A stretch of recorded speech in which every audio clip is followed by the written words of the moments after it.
which begins in visibility and then returns to the invisible realms of spirit and consciousness from which it arose.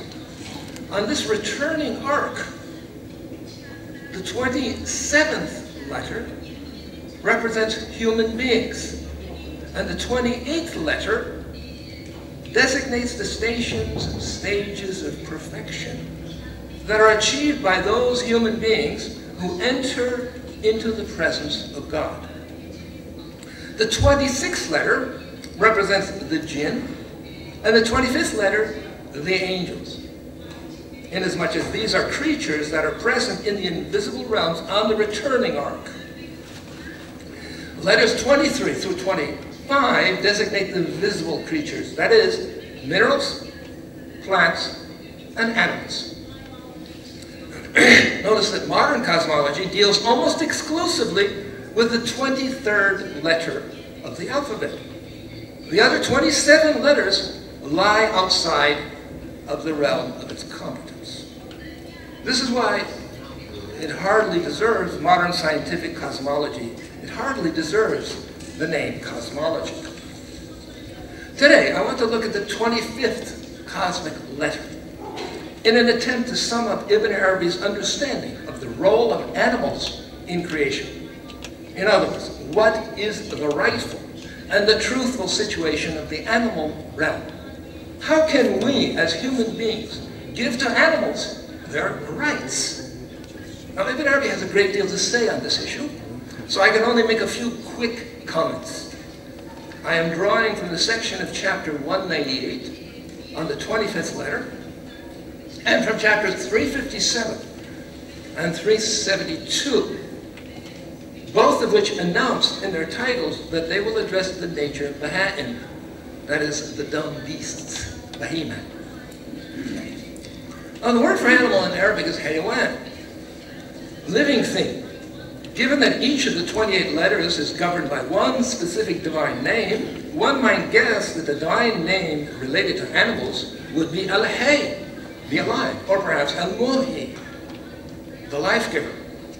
This is not the case, however, and the reason is not too difficult to understand. Ibn Arabi tells us that everything in the universe is in fact alive, but that the life of most things is hidden from our sight.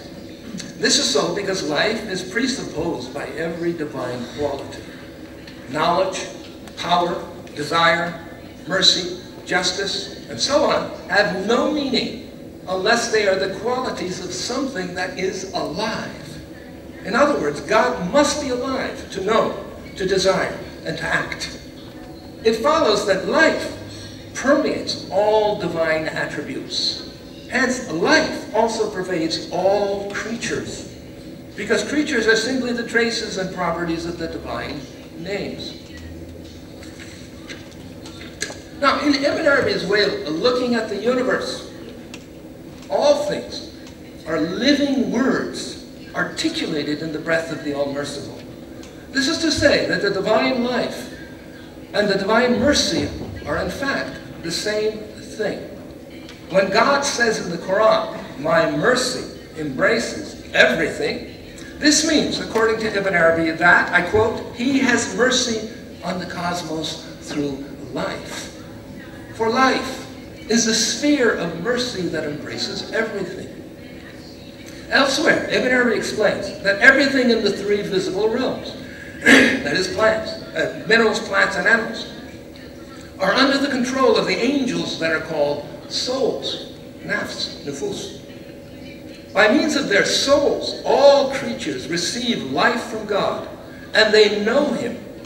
People refer to things as animals, that is, hayawan, only when they perceive the obvious signs of life.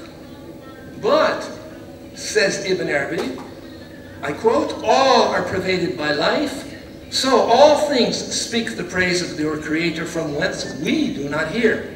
God teaches them things through their innate disposition, from whence we do not know. So there remains nothing, wet or dry, hot or cold, inanimate, plant or animal, that does not glorify God with a tongue specific to its kind." Now this universal glorification by all things is a frequent theme in Ibn Arabi's writings. He takes the Quranic references to the speech of things quite literally. In contrast to Muslim philosophers, theologians, and scientists, he makes no attempt to make a ta'wil of these verses. That is an interpretation or an explaining away. He doesn't have recourse to notions of metaphor or symbolism. This points to one of his constant critiques of people who follow their rational understanding in everything. That is what we know as common sense. In the 2 chapters that talk about dumb beasts, Ibn Arabi devotes a good part of the discussion to showing that rational, common sense interpretations of Quranic verses about the speech of inanimate things are misguided and wrong. Now, his basic argument against rational, common sense interpretation comes from 2 directions.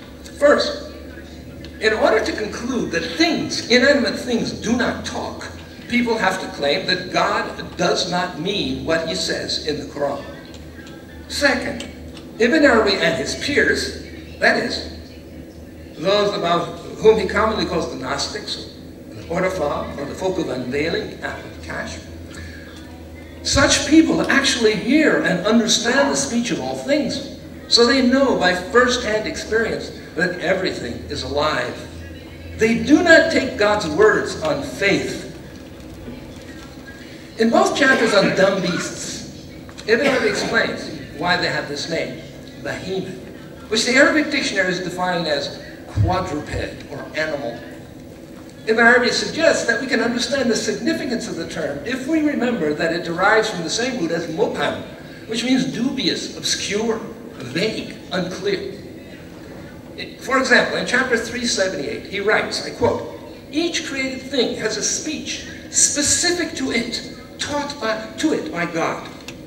It is heard by those whose hearing God has opened up to its perception.